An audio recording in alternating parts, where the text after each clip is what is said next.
ايش المختار؟ والله كان نادي قريب اسبوع الان شرح له المره لو والله التمثيل والبدل هنا رياض ترى موثوقين في شحاته. Welcome to this Al Jazeera news special, Libya on the Line, the War Retold. I'm Nick Clark. 10 weeks ago, Al Jazeera obtained the mobile phone wiretaps of two members of Muammar Gaddafi's inner circle. The phones were the property of, firstly, this man, the Prime Minister al-Baghdadi al-Mahmoudi, and secondly, the longtime Gaddafi loyalist Tayyip el-Safi. In all, more than 12,000 conversations were intercepted. Both men were in regular contact with Gaddafi himself, his sons, and even members of the international community. And these conversations took place between February and June of last year, the same time that Libya's opposition rose up against the Gaddafi regime. Our team went through them all. For the first time, we know the other side of Libya's story in the uncensored words of Gaddafi and his associates. Hoda Abdelhamid has our first report. Gross violation of basic human rights will not be tolerated. The use of armed forces. Quello che sta succedendo in questi giorni in Libia. His intelligence and security forces. نبيذ تحريض على الخروج في الشارع وباش الشباب هذوم يستعبدوا عنهم Whether it's a civil war or not, what we can do. حرضوا بشكل يجيبوا الكلاب عندكم يدوسوا عليهم يقولوا لهم انتم يا خونه اللي بتجيبون الانجليز انتم لكم من احنا ولا حاجه يجيبوا الانجليز ولكم. Gaddafi survived for 42 years by keeping a tight grip over the country. One of the most obvious ways was to record and listen phone conversations. Now, after the fall of Tripoli, it became clear that it was not just the average Libyan that was being monitored, but also members of his inner circle. Thousands and thousands of phone conversations give you an insight in how they dealt with the uprising, what they were trying to do to prevent Libya from slipping from their hands, and also, sometimes, how they personally felt about the conflict. Publicly, Gaddafi appeared to be eccentric and defiant. Privately, his tone was often more measured, even caring with his close associates. مرحبا سيد، اهلا وسهلا. يا خالد، وين انت؟ قاعد والله في طرابلس. كنت غادي انا مضحوك على طريقة الطرابلس. اقول لك على المنفى. اين اقول؟ المنفى لازم انت تدبر فيهم كيف الصبر هذه لازم تكون مضمونه وتكون معانا والاعلانات الخضراء والكيف. اول حاجه في بير الاشهر في منطقه المنفى معدين العلم الخضر معلومات. طيب الصافي عندما طيب الصافي يقول When Tayyip al-Safi says that Bir al-Ashab supports him, he is pulling his leg. You know these places? They are tiny villages with about 10 people. So Tayyip is fooling him, or maybe just giving him an answer to get him off his back. Because those who knew him well knew how unpredictable their leader was. انضموا مع بعضكم ودافعوا عن المنطقة واللي يقربكم اعطوه النار وخلوا العالم الخضر وديروا شعبيات غادي. Awad Hamza met Gaddafi back in the 1960s when, as young officers, they plotted to overthrow King Idris. But soon afterward, the friendship ended and Awad spent 36 years under house arrest. He was like Machiavelli.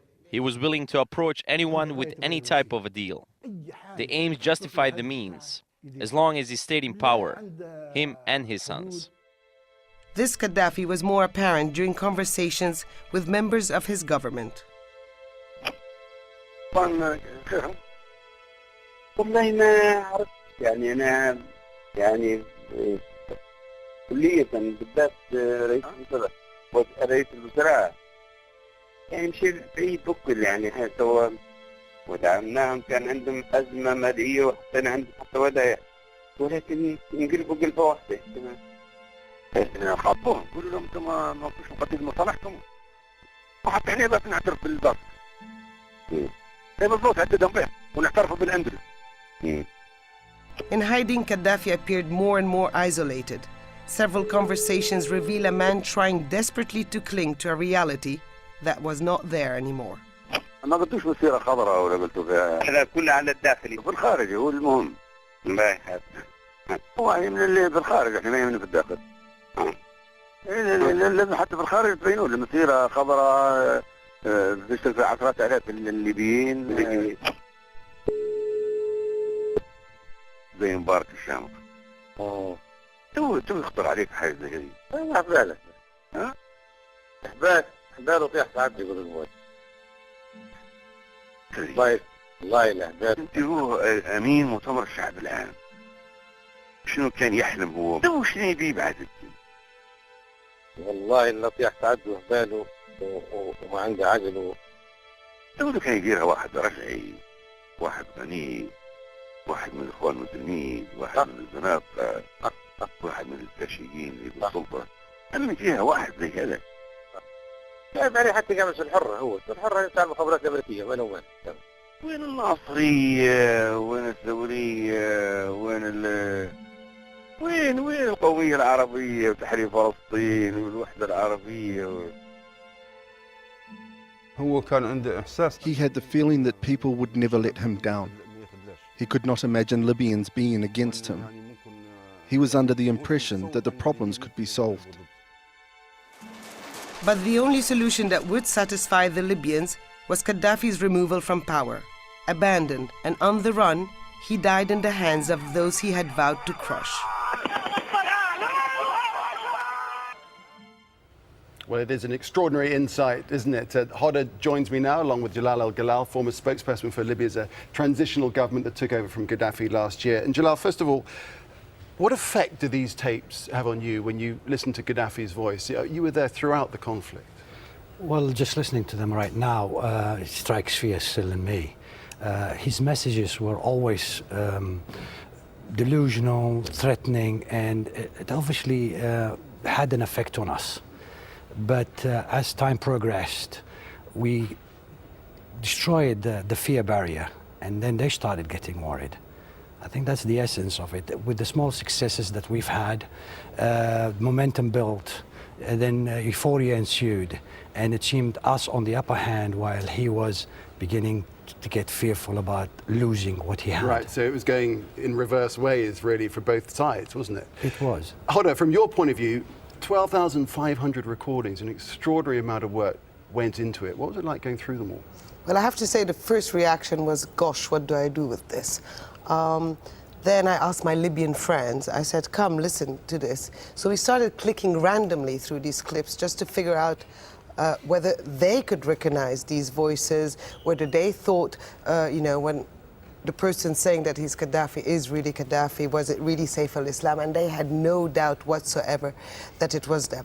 Then, as we went through them, a lot of the situations they were talking about were situations I had witnessed. I was on the other side, covering the other side, so I could relate to what they were saying, to the details. And the conversations are just one follow-up after the other. This is 24/7.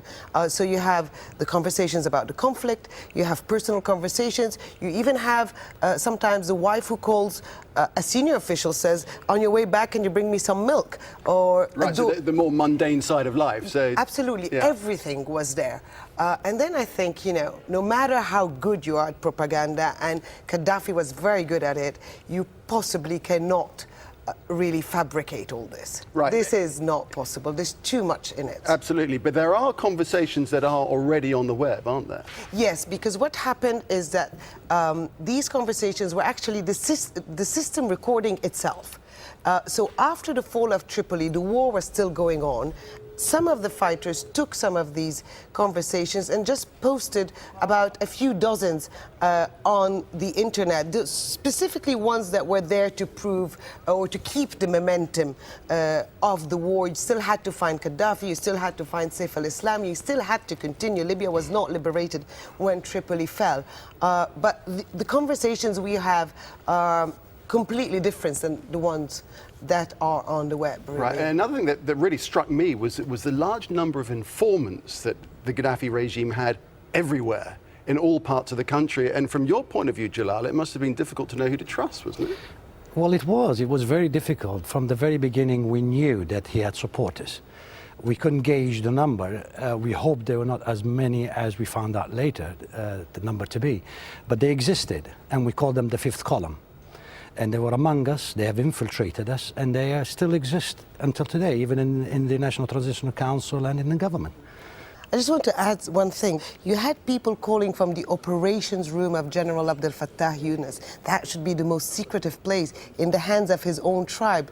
You had the driver of Mustafa Abdel Jalil calling Tripoli as late May, if I remember well. I mean, at every point they kept these people, and these people were telling them everything. I was actually quite surprised listening to these wiretaps that we were safe, because us journalists, we were advancing on the Eastern Front thinking that that was completely in the hands of the opposition. It wasn't. All right, thanks, Hoda. Taib el-Safi, one of those on the tapes, had been a close confidant of Muammar Gaddafi for at least 20 years. He held a position of Minister of Trade in the past, but it's thought most of his main duties were covert. He was posted to Europe in the 1980s when Gaddafi was running an assassination campaign against dissidents overseas, and he emerged again as protesters rose up against Muammar Gaddafi.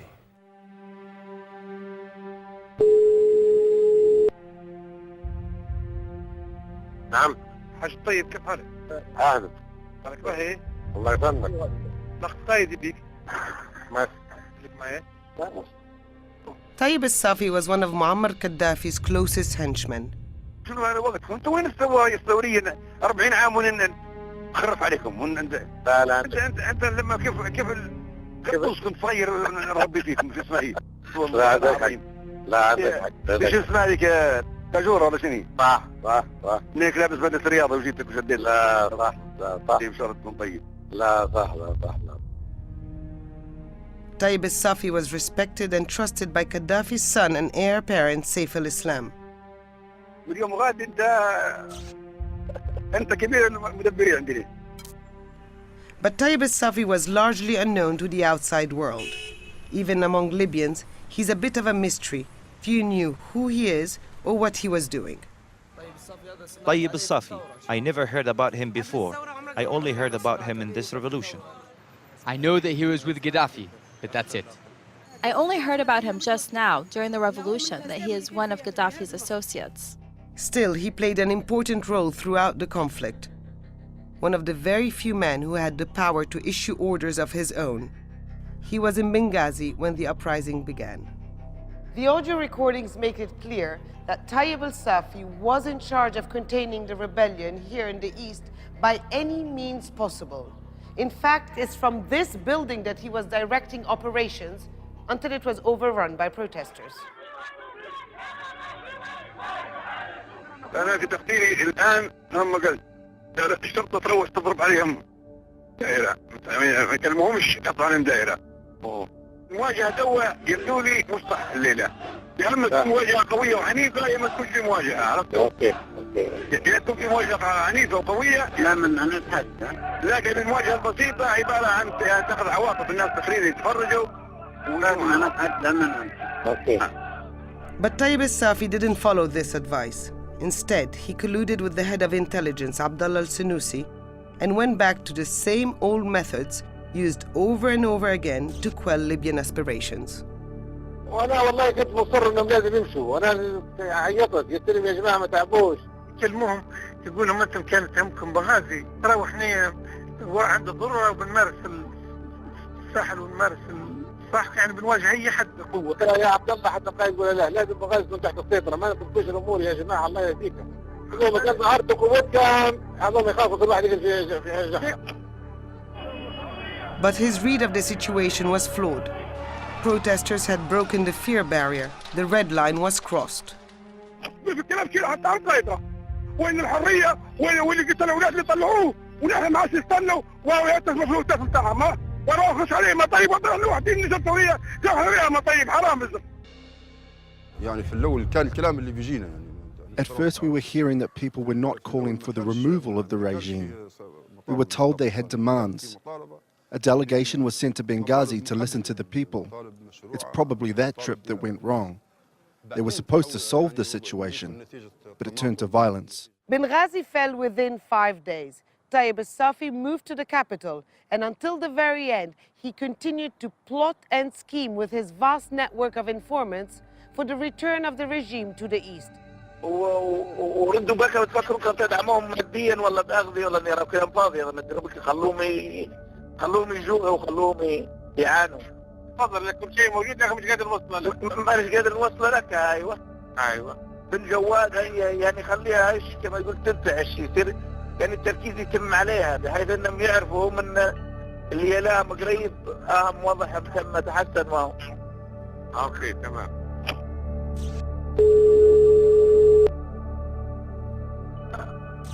والله جيش ولا بسوم تبش حتى الكاسة هي النفس عادي جيش النفس تبش هذه باقي لنا شرطة منتزل الصحفيين كلهم عرفت قوات وحتى الرئيس اوباما دعا على الزاوية الحياة في الحياة هذه المدارس هذه السلع التموينية هذه الحياة الطبيعية هذه الأدوية هذه من غدوة هذه المستشفيات وهذه شرطة عادية قاعدة زي في كاليفورنيا. هو كل واحد يجيب روحه وإحنا وشرطتنا وعملنا وتطلع الله إن شاء الله. وانا عايش وانا واقف ونموت وانا واقف. السلام عليكم. السلام عليكم. الموت واحد ما واحد شفيع. But the power and force didn't work. Tripoli fell 6 months later and Taibas Safi slipped away. He's currently living in Egypt, but Libya's justice minister wants him back to stand trial. He was fighting against the revolution. He worked with the regime to ignite the war and commit acts against Libyans. We made a request to Interpol and we wait for governments to hand these people over to us so they can be judged on Libyan soil. Taibas Safi is not the only one. There's a long list of senior members of the former regime who have fled the country. They might not be known internationally, but Libyan people know them very well. And now that there's more and more information about their alleged crimes, there is growing pressure to bring them to justice as soon as possible. Investigators and lawyers have been gathering evidence and building their cases against dozens of members of the former regime. We cannot build a state without a strong justice system. How do you build a country with everyone on the run? People will know that former regime members were not brought to justice, and that sets a bad example. They will ask why they didn't face trial. It's a tricky matter. The search for justice can easily slip into a witch hunt after a civil war such as Libya's. But the leaders of the new Libya have little choice. Transitional justice needs to be a top priority for the country to move forward. Well, we know the whereabouts of most of Gaddafi's inner circle. Here they are. And as we heard there, Taib el-Safi, he's in Egypt, and Libya's transitional government has asked for him back. Then you have the former Prime Minister, al-Baghdadi, al-Mahmoudi. He fled to Tunisia. Gaddafi's head of intelligence, Abdullah Sanusi, is in Mauritania. Abdullah Mansour was the head of Libyan state TV, the main tool for Gaddafi propaganda. He's in Niger. Then Gaddafi's head of internal security, that's Mansour Dao. He's in Libya, in jail in Misrata. And then, of course, there is Saif al-Islam, Gaddafi's son and heir apparent. Very much the man of the moment. He's in Libya in the custody of a militia in Zintan. The government says it wants him to face justice on Libyan soil, but the International Criminal Court wants to try him too. Earlier this week, I sat down with the ICC Chief Prosecutor Luis Ocampo to see what these Libya recordings could mean for the case against Saif. So, Mr. Ocampo, we went through these tapes and we'd like to have your advice as Chief Prosecutor of the ICC. We found one or two clips that are pertinent to Saif, and this particular one that we're going to play you was from March 2011 between Saif and Taib el-Safi. Have a listen to this if you would. انتظر خارج جمال عبد الناصر ان اميرها راح تآمر وفي بعض الضباط مش كويسين. ايه ده عارفينه. مرات يطلعوا طيران ولا يدروا حاجه والله. تو انت وحدين يفطروا. عندي وحدين يفطروا غير سمع. اي. انت بروح كان عندك وحدين يدزم غادي في القاعده. انا تو كلمت مصير معد واحد في القاعده رد بك منها. عليه يمشي القاعده لكن انت كان عندك قوه حتى 10 انفار يمشي يفضل حتى فوق بروسهم. وين تو مبلغ جماعتي. Fascinating. You see, Saif was the boss. Saif was giving orders. We have information, but this is very interesting because it's direct orders to kill, to eliminate, to liquidate them. And March, all the operation was launched. We collect evidence of Saif organizing the plans in February, but this is new for me. Saif giving direct orders. The prosecutor from Libya say he has this type of evidence.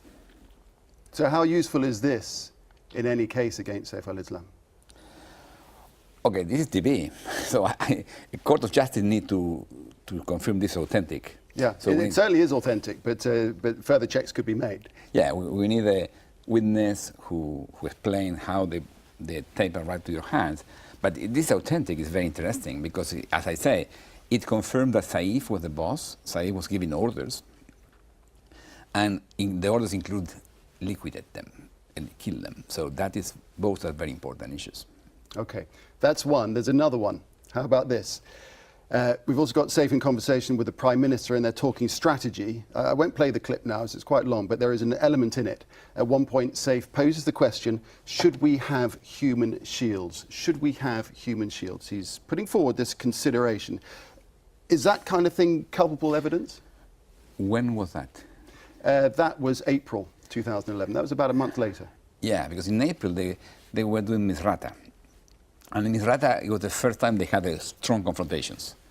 And of course, using civilians as shield is a crime. It's a war crime. So what he is discussing is, are we committing war crime or not?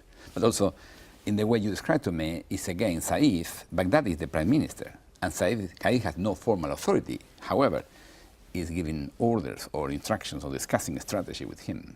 That's the evidence we have. Saif as a key element in this operation, planning, implementing part of the plan, but then supervising people, key people. The bottom line is there a case against Saif al-Islam? Oh, but without your interception, there is a strong case. We have a strong case, and the Libyan prosecutors say he has even a stronger case than us. So we have two strong cases against him. Okay, and that leads us on to the other debate about The Hague or Tripoli, where the trial should be. The Libyans wanted in Libya. The Libyans told me that they are very grateful that the court intervened in April, May, because in those days Gaddafi was in charge, but now they're going to show that they can do it. For them it's important because he explained to me Saif is the face of the regime now, and they want to show to the world that they can do a fair trial. A lot of issues there, though, and not least security. Can you guarantee the security of Saif al-Islam if he's tried in Libya itself, and then there's the issue of judges being got at and witnesses and so forth? That's a Libyan challenge. But what to wait for the actual judges to decide.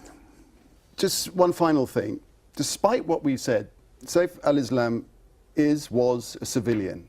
There were others who could have been indicted, his brothers who were in command of brigades.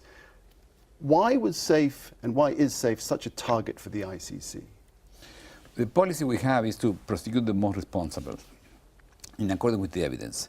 When we started the investigation, we found three persons who were the key elements. Muammar, Gaddafi the father, Saif, and al-Sanusi. Muammar and Saif were the planners. Saif also, we have evidence Saif hiring mercenaries because they were thinking that the normal army officers will refuse to follow the orders. That's why they like mercenaries. And Saif was deeply involved on that. And then we have some evidence that Saif giving orders. And then al-Sanusi was the guy who wasn't the planning, but was the guy who was on the street, who implementing the plans. Then below them, we have many others.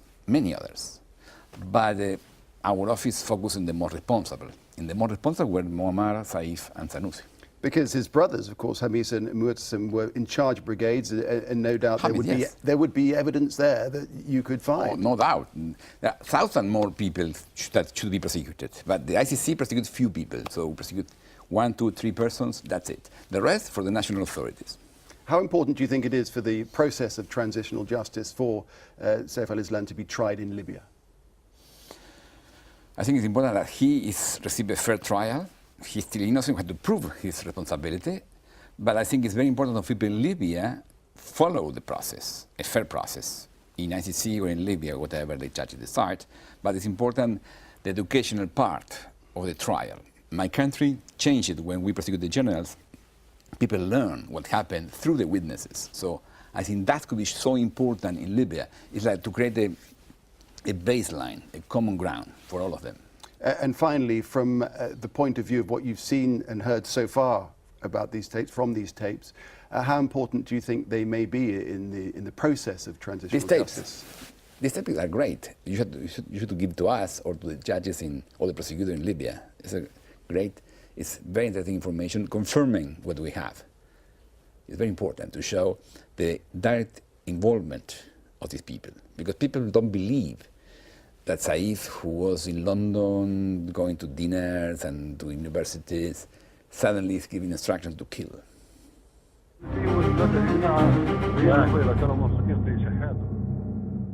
Well, let's talk again with our guest, Jalal El-Galal, who's a former spokesperson for the Libya's transitional government that took over from Gaddafi last October, and Tarek Youssef, who's a specialist in Middle Eastern politics. This issue of Saif al-Islam, Jalal, the transitional government has a very serious problem here, doesn't it? Because obviously Libyans want him tried in Libya, but at the moment there is no defendant. He is in Zintan. That's right, and he's been in Zintan since he's been captured.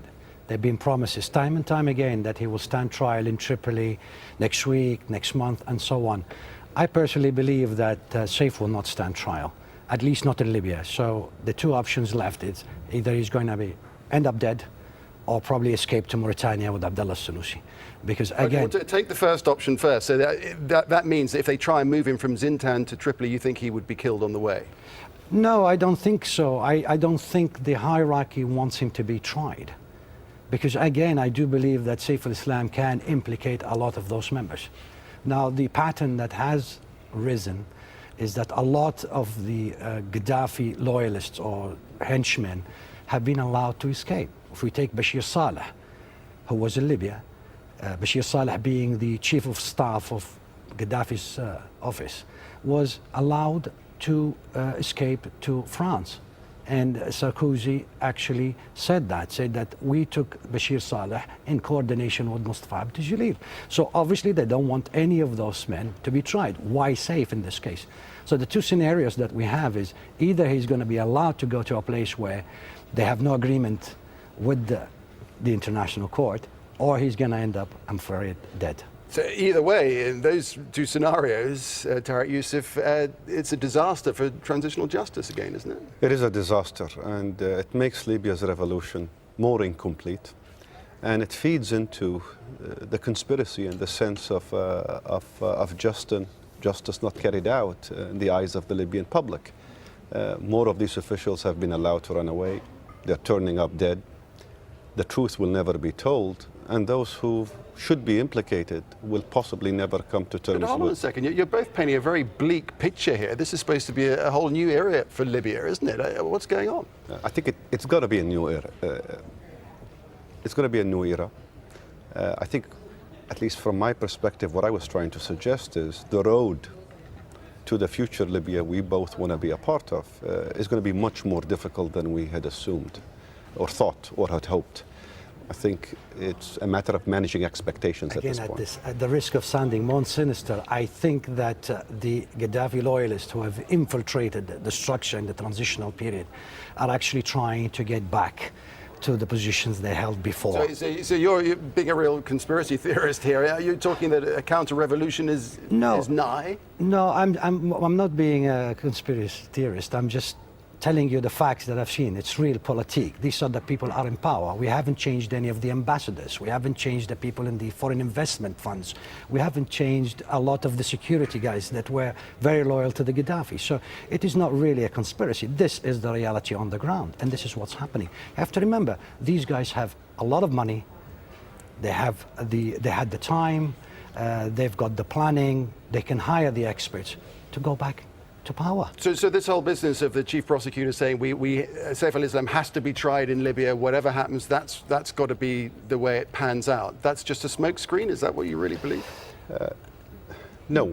I think we're saying it's much more complicated than the public pronouncements. And maybe just to re-emphasize and reinforce what Jalal has just suggested, there is a counter-revolution in Libya, in the way that there is a counter-revolution in Tunisia and in Egypt. When we talk about the secrets that Saif al-Islam has, and those in the country who wouldn't want him to reveal those, and indeed those, I guess, outside the country within the international community, what kinds of things are you talking about?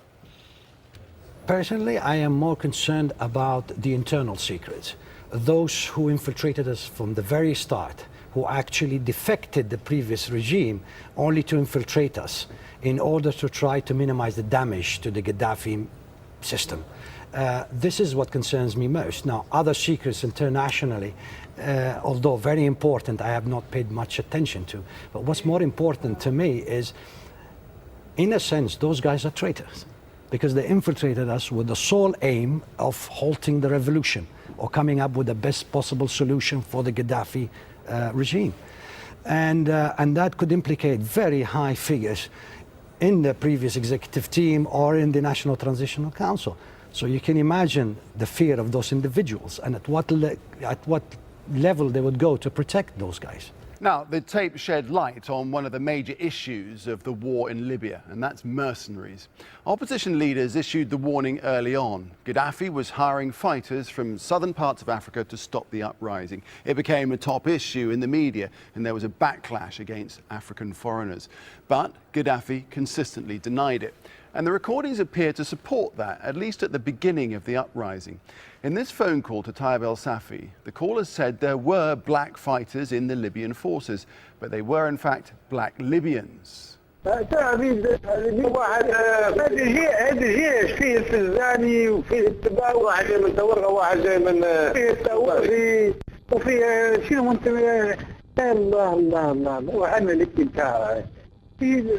والله يا فارق ومناشرين في كل وسائل الاعلام خلاص هي فارقه That is the only reference to the issue, except perhaps this. A month later, two Somalis, Saif al-Islam and el-Safi, are discussing how to stop an attempt to steal Libyan oil. قلت لك في سفينه خشت تاخذ نفط من الطرق والله يقولوا عليها لكن هل دخلت فعلا ولا ما دخلتش ما نعرفش عندهم حتى حراج عالمي ان هذا قرصنه عن النفط الليبي. ايه صح ممكن حتى نديروا حاجه اخرى. حتى الصوماليين اصحابنا. ايه عبد الله منصور. ايه ذلك في الطريق ياخذوها. Well, we're going to ask our Libyan guests about this in just a moment, but first we want to offer a different perspective. People and the children. I just came from a meeting of the Children's Foundation here. That's Franklin Lamb, an independent journalist and commentator on the Middle East who covered the Libyan war from Tripoli. He spent the whole time with the Gaddafi regime, and I spoke to him earlier. Franklin Lamb, thanks for joining us. Good to see you there in Beirut. What do you make of this whole mercenary issue? This idea of mercenary was used by the NTC to whip up international support for their cause. In the West, we have to recall that because of NATO's involvement, without which there would never have been a successful NTC operation, successful in the sense that they ousted Gaddafi. It's another question, as you've raised, whether or not the extent of their legitimacy today.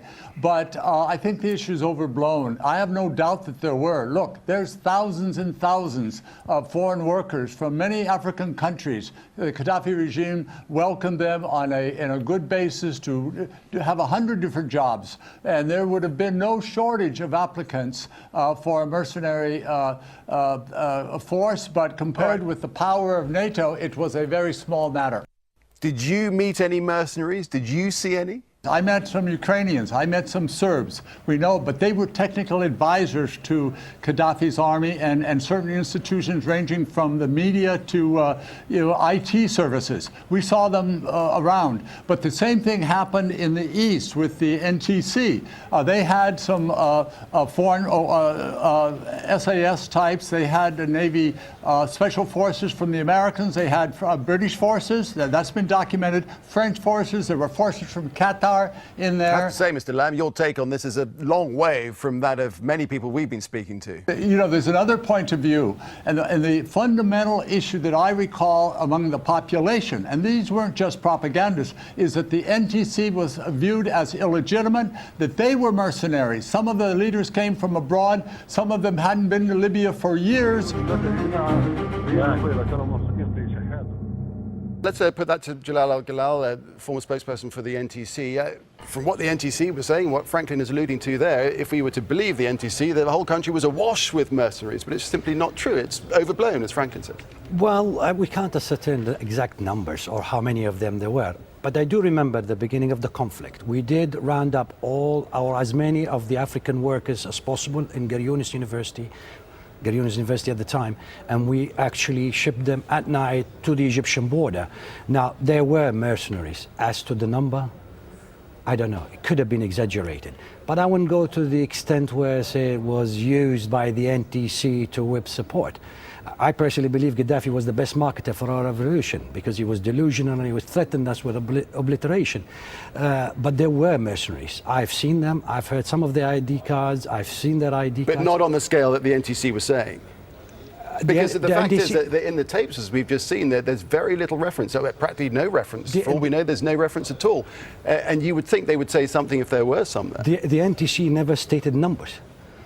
I can't remember any NTC member actually saying there were 100,000 mercenaries or 10,000 or 15,000. Okay, Tarek Youssef.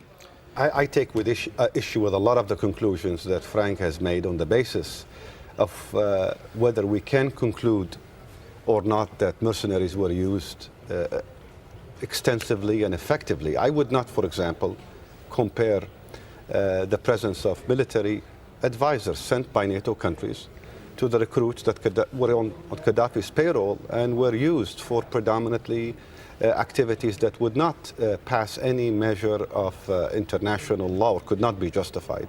Number two, I think it would be unfair to also suggest that the Libyan revolution wouldn't have been successful without NATO's intervention. I think it would have taken much longer, would have been a much bloodier. That is a conversation for another day, and we will have it another day, I assure you, but for the time being, no question that propaganda was very much part of all this. Propaganda always a part of war, indeed. And after decades in power, Muammar Gaddafi had created a finely tuned propaganda machine. It was a key part of his arsenal. But only now, through the recordings, are the lies and tactics of a dying regime being revealed. Hoda Abdul Hamid has this report. Throughout his 42 years of power, Muammar Gaddafi crafted his image very carefully. Here, he's the father of the 1969 Fatah Revolution. Here, he's the great leader, father of the nation, adored by his people. And this is Gaddafi, Africa's king of kings. Gaddafi was everywhere, from television screens to city streets. Keeping that image intact was very important. There used to be a poster of Gaddafi there, and it was torn down by protesters, something unheard of in this country until then. Now imagine this. There are demonstrations popping up a bit everywhere. They're becoming more and more violent. The government is trying to figure out what's going on. And in the middle of all this, replacing a poster is a priority. بدك تقول الامور كلها تمام الا الصوره هذه اللي بدنا نديروا فيها راي بتاع القائد اللي في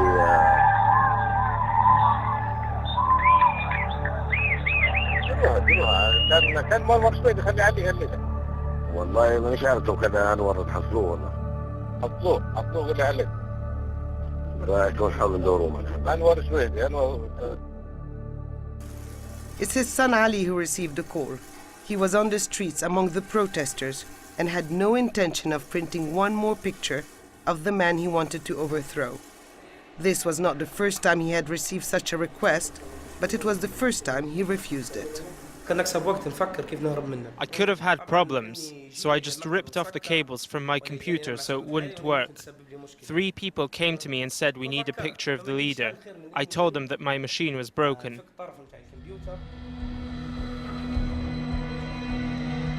The protest turned into a war, and with the increase in violence, the need to shape the message was even greater, both at home and abroad. أنا كل من يقم تفاهم احنا وياكم ما لا بعياد نعم وبعدين تقول لهم ال 16 اللي البارح ضربت عدد كبير من المدنيين في مفراتة هنا ضربت جيشنا فتشني هذه ترفيه نحن دوبا نكبر لهم حتى العدد راح ونقول لهم الوفياتنا اما قالوا يا جماعه احتاجنا احنا نضرب لك في اسبوع ولا ما هذا كبير. Surely enough, in less than 1 hour, the Prime Minister delivered the message to the Turkish Foreign Minister. من الطائرات التحالف مباشرة بعد مغادرة الباخرة وأدى إلى قتل عشرات من المدنيين وعشرات من الجنود. NATO strikes were seen by the regime as a golden opportunity to try to mobilize as much support as they could, specifically when the targets were buildings in residential areas. المكتب اللي نستمعوا فيه هذا بتاع الطفولة. لا والله أنت ونجيبوا أطفال غادي لكن عشية نجيبوا الصحفيين غادي. بكرة أنا حتى بنجيبوا نديروا في جنازة في الساحة الخضراء كبيرة عرفتوا؟ لا إن شاء الله لا. ونبوا نجيبوا حتى توابيت هيك وهيك أنت عارف عرفتوا؟ لا إن شاء الله. ونبوا شباب طوريين بالعلامات الخضراء وصور القائد.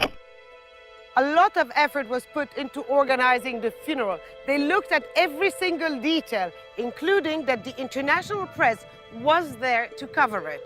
The funeral procession started moving at 4 o'clock in the afternoon as scheduled, and they were heading here to the Hani cemetery. But there was one problem. قلت لك المقبرة الشهداء الهاني مقبرة الهاني ما عندناش مكان مكان الجثمان طيب انا ادير في الهنشير والله داوتي نقول لك من تو قداش 48 شهيدا. This is the Hanshir cemetery where the funeral procession ended up. Faraj al-Ghariyani recalls that day very well. We don't know who they are. There were no death certificates. There were no relatives who later came to pay respect. I know that inside these coffins were just people who died of old age or even mercenaries. They are so stupid that they had the same name on 2 different coffins. I don't know who is buried in these 2 rows. They say it was a NATO, but there is no proof. As the war continued on the battlefield, so did the information war. Arish Saeed is an outspoken TV journalist who was captured by Gaddafi forces in the eastern town of Ashdabia. He was taken to Tripoli and forced to give full statements on state TV, appearing next to Saif al-Islam Gaddafi. I was brought here and threatened with rape. It was awful. They wanted to break my manhood. Saif was sitting there. The presenter was here, and I was in the audience. Saif was talking, and he said, Arish is among us. He can testify we did nothing to him. This was the cue for Arish to speak out. He had been coached by the information minister, Ramadan al-Brikki. It was the first time I ever wore a suit and a tie. He told me there were 3 things I had to say. Saif treated me well, Tripoli is safe, and there are no mercenaries. الريش العيد والله يوريك بس انا الساعه 9 اشتغلنا معي حلقه كويسه قلت انا منتجه معينه عورت البارح عورت واجد وكلام صحيح هاي عودة كاميرا كويسه يعني هو العيد طبعا انا حرصت على انه يظهر كشخص مقتنع بالكلام اللي يقول فيه ومش خايف من مشكله على احسن حاجه اقرارا بالحق. To be honest, the media arm of Gaddafi was very successful during the war. But they knew it wasn't going to save them. Gradually, the truth was coming out, and by July it was clear they were lying. State-run television continued to broadcast Gaddafi's propaganda. July's NATO bombing failed to shut down the station, and Egypt never did respond to repeated requests from the anti-Gaddafi forces to jam its signal. It was only when Tripoli fell that Gaddafi's propaganda machine was silenced forever. Well, it is a fascinating subject, and we'll get more on the whole issue of propaganda from our Libyan guests in just a moment. But first, this thought from Franklin Lamb, an independent journalist who covered the war from Tripoli, embedded with the Gaddafi regime. We used to sit with Ibrahim Musa and skewer him during lunch on his propaganda. Remember, he was based at the Rix's Hotel. The Western media was there, and they were not all that sympathetic, and they're pretty sophisticated. They saw through some of these staged events. And Howard Kane, people like that. Baghdadi, we raised those issues with. But again, the same thing was on the other side. On the 24th of August, I was in the Corinthian Hotel after the surprising and shocking fall of Tripoli. At dinner the night before, Ibrahim Musa said, "Don't worry, we've got 60,000 well-armed troops waiting for the rebels." He called them the NATO rebels. Well, of course, it turned out they didn't exist. My point is that when the Western media then showed up at our hotel on the 24th, some of them, well-known, had been traveling with the NTC all during their campaigns, and they said to us, and they said to me, nothing that the NTC put out from our point of view, or a couple of journalists whose name you would know, was true. Let's put this straight to Jalal al-Galal. You were the spokesperson for the NTC, so what do you say to that? Well, I disagree totally. I mean, when the revolution started, there was no media committee there. And when the journalists arrived, they were not staged. They were allowed to roam the place. So we didn't have a strategy or propaganda. The journalists could investigate, go wherever they want, when they want, anytime they wanted. But well, we did have propaganda, though, didn't we? We were discussing it just now, this issue of mercenaries, for one. We stated the fact. It could have been blown or exaggerated a little bit. Well, that's propaganda. But we never actually gave figures or exact figures because we couldn't ascertain those facts. If you consider that is as much propaganda as we have carried out, then maybe we have. And what about the issue of Saif al-Islam being captured? Because that came up at one point, and the Western media went with it, didn't they? I was the media committee spokesman for the NTC, and I could not verify this. And I've maintained that, and it's on record. So that wasn't a strategic announcement? No, it wasn't. It wasn't. The war by then was over, and we're looking for individuals just to alienate all the fears that still existed. So whoever put that out had his own reasons, but it wasn't the NTC. And I guess, Tarek Yusuf, as far as the NTC were concerned, they were fighting against a pretty well-oiled propaganda machine, weren't they? Very well-oiled and time-tested, and they were doing it on the cuff. They were doing it with minimal resources. They were doing it, quite frankly, quite shockingly, with minimal preparation, coordination. Just on the Saif al-Islam announcement, the very individual who revealed that to the world confirmed the day after that he had not verified it, that he received a phone call indicating that Saif had been captured. I think in many ways the ad hocness and the arbitrariness of the revolution is what also made it successful. It made it difficult for Gaddafi's typical tools of repression to track it down, to attach it to a few individuals or a few offices. But along the way there were a lot of these mistakes, mishaps, and in some cases they were quite significant and troubling. Well, the recordings reveal that the Gaddafi regime members got a lot of their information from international TV news. Have a listen to this. والله الاخبار طبعا موضوع الجنازه بتاع العشيه هذا كويس ممكن هيأثر تاثير كويس في الراي العام. طبعا في احداث اخرى طلعت في قصف في فلسطين وفي موضوع سوريا وموضوع اليمن، لكن طبعا جماعه الجزيره ما زالوا مركزين علينا، يعني الجزيره في تركيز طبعا. لكن المحطات الاخرى نشوف BBC ونشوف CNN ونشوف كذا كذا بدينا نوخر احنا بالاخبار. الBBC كم خبرنا كم؟ خبرنا يجي 3. And helping to keep Libya top of the agenda was Hoda Abdelhamid, our correspondent who was in Libya throughout the conflict. And we're going to show now a clip of Hoda reporting live from the front line when she was suddenly surrounded by Gaddafi's forces. Gaddafi forces, we have to go. Quickly, quickly. And the reason we're playing that is because it's clear that Gaddafi's regime were paying close attention to our movements. Listen. والله الوضع في الوادي الأحمر جيد. والله صار أصفر منهم مجموعة كبيرة. بما في ذلك مرات الجزيرة كان معهم. وفي ناس منهم يعني انتهوا مرة واحدة. قالوا لهم كمين كويس. Now, Hoda, you were actually with them, but I'm happy to say you weren't captured. Tell us what happened. Well, I think that was a moment where you could really see on the ground their tactics. We thought we were still behind the rebel lines. We saw the scars going ahead of us, you know, the typical mounted pickup trucks that we saw over and over. They had the independence flag, so we thought we were actually in very safe territory. And during that live, those cars came back rushing again, but there was also, there was a flanking at the same time. So they were shooting all along, and they were trying to push everybody back. And as you were listening to these tapes, 12,500 of them, it must have been extraordinary to hear your own name being mentioned, wasn't it? Actually, when I first heard it, I was sitting with one of our colleagues, Suleiman, and I said, was that me? Could you turn, can you rewind again? And we heard it over and over again. And then we looked, we compared the date, and actually that conversation happened at 11 o'clock at night.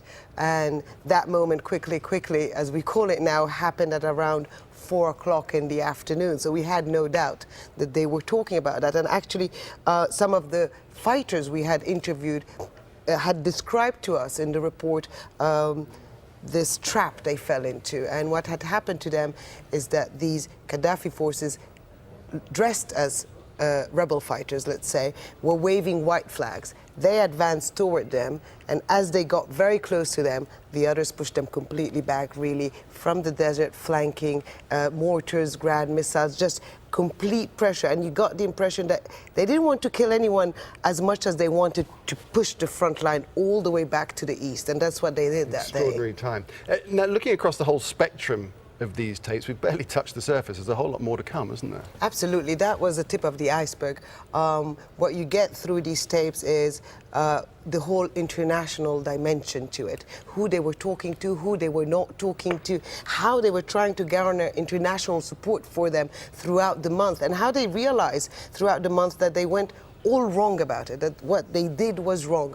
You had also the domestic side to it. They continued trying over and over again throughout the month to win some tribes over, to try to redeploy to the east. It was a continuous preoccupation for them. And Jalal, as we look ahead to the next revelations of these tapes, what would you be looking for, do you think? What could come out of these tapes for you? Well, already the tapes have vindicated our claims, and that is they will go to any length to maintain their hold on power. They would do anything, obliterate anybody, just to continue the tyranny they used to have.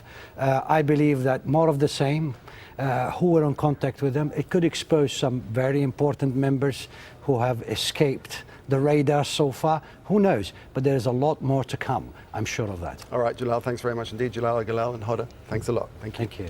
OK, you can listen to all of these recordings and more on our website, aljazeera.com. And there we've posted an interactive timeline that shows you what was happening on the ground in Libya and what top government officials were saying about it in private. You'll find a selection of the more interesting wiretaps there too. Just click on the link to Libya on the Line. All right, that's it from me, Nick Clark, and from our guests, it's goodbye.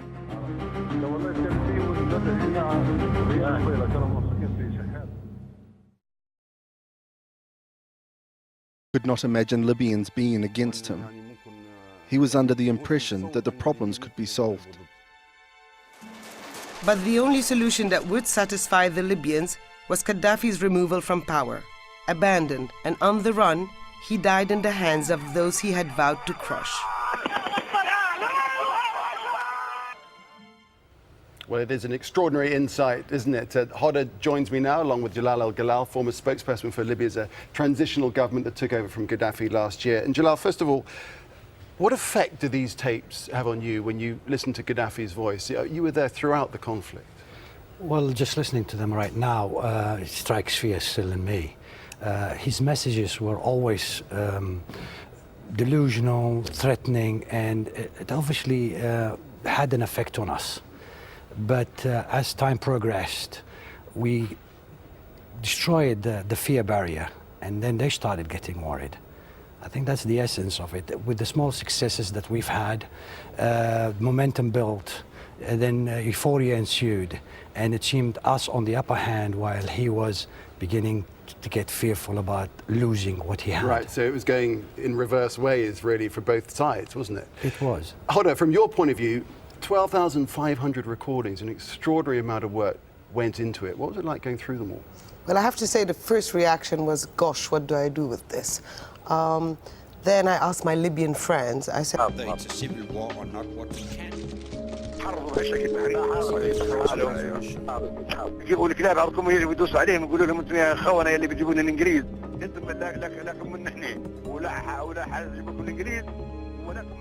Gaddafi survived for 42 years by keeping a tight grip over the country. One of the most obvious ways was to record and listen phone conversations. Now, after the fall of Tripoli, it became clear that it was not just the average Libyan that was being monitored, but also members of his inner circle. thousands and thousands of phone conversations give you an insight in how they dealt with the uprising, what they were trying to do to prevent Libya from slipping from their hands, and also, sometimes, how they personally felt about the conflict. Publicly, Gaddafi appeared to be eccentric and defiant. Privately, his tone was often more measured, even caring with his close associates. مرحبا سيد، اهلا وسهلا. كيف حالك؟ وين انت؟ قاعد والله في طرابلس. كنت غادي انا مضحوك على طريقة الطرابلس. اقول لك على المنفى. اين اقول؟ المنفى لازم انت تدبر فيهم، كيف؟ الصبر هذه لازم تكون مضمونة وتكون معانا، والاعلانات الخضراء والكيف. اول حاجه في بير الاشهر في منطقه المنفى معدين العالم الخضر معلومات. طيب الصافي عندما طيب الصافي يقول When Tayyip al-Safi says that Bir al-Ashab supports him, he is pulling his leg. You know these places? They are tiny villages with about 10 people. So Tayyip is fooling him, or maybe just giving him an answer to get him off his back. Because those who knew him well knew how unpredictable their leader was. انضموا مع بعضكم ودافعوا عن المنطقة، واللي يقربكم اعطوه النار وخلوا العالم الخضر وديروا شعبيات غادي. Awad Hamza met Gaddafi back in the 1960s when, as young officers, they plotted to overthrow King Idris. But soon afterward, the friendship ended and Awad spent 36 years under house arrest. He was like Machiavelli. He was willing to approach anyone with any type of a deal. The aims justified the means, as long as he stayed in power, him and his sons. This Gaddafi was more apparent during conversations with members of his government. والله ما عرفت، يعني أنا يعني كلية بالذات رئيس الوزراء يعني مشي بعيد بكل يعني سوا ودعمناهم، كان عندهم أزمة مالية وحطينا عندهم حتى ودايع، ولكن انقلبوا قلبة واحدة. خاطبوهم قولوا لهم انتم ما فيش مقدم مصالحكم، وحتى احنا بس نعترف بالباطل. اي بالضبط هددهم به ونعترفوا بالاندلس. In hiding, Gaddafi appeared more and more isolated. Several conversations reveal a man trying desperately to cling to a reality that was not there anymore. ما قلتوش مسيرة خضراء ولا قلتوا فيها. احنا كلنا على الداخلي وفي الخارج هو المهم. هو من اللي في الخارج احنا ما يهمنا في الداخل. لازم حتى في الخارج تبينوا المسيرة خضراء، تشتغل في عشرات آلاف الليبيين زي مبارك الشامخ. تو يخطر عليك حاجة زي كذي. ما في بالك. ها؟ احبال وطيح ساعات يقول الموت. والله الاحبال. انت هو امين مؤتمر الشعب العام. شنو كان يحلم هو؟ تو شنو يبي بعد؟ والله اللي طيح ساعات وحباله وما عنده عقل. تو كان يديرها واحد رجعي، واحد غني، واحد من الاخوان المسلمين، واحد من الزناتقة، واحد من الفاشيين اللي بالسلطة. اما فيها واحد زي هذا. لا بعدين حتى قام الحرة، هو الحرة بتاع المخابرات الامريكية وين هو؟ وين الناصرية؟ وين الثورية؟ وين القومية العربية وتحرير فلسطين والوحدة العربية هو كان عنده إحساس. He had the feeling that people would never let him down. He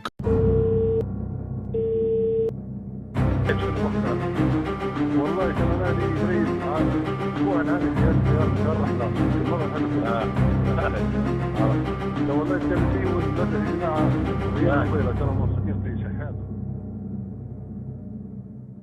Welcome to this Al Jazeera News special, Libya on the Line, the War Retold. I'm Nick Clark.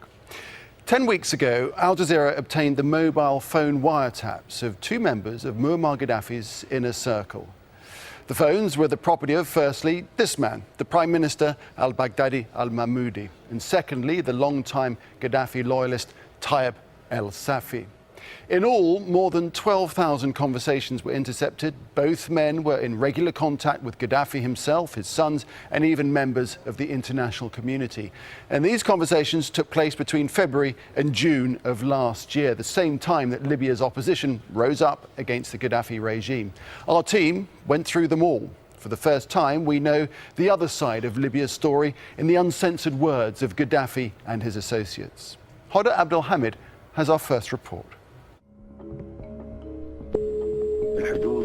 A gross violation of basic human rights will not be tolerated. The use of armed forces. Quello che sta succedendo in questi giorni in Libia. His intelligence and security forces. نبي تحرير على الخروج في الشارع وباش الناس هذوم يستعبدوا.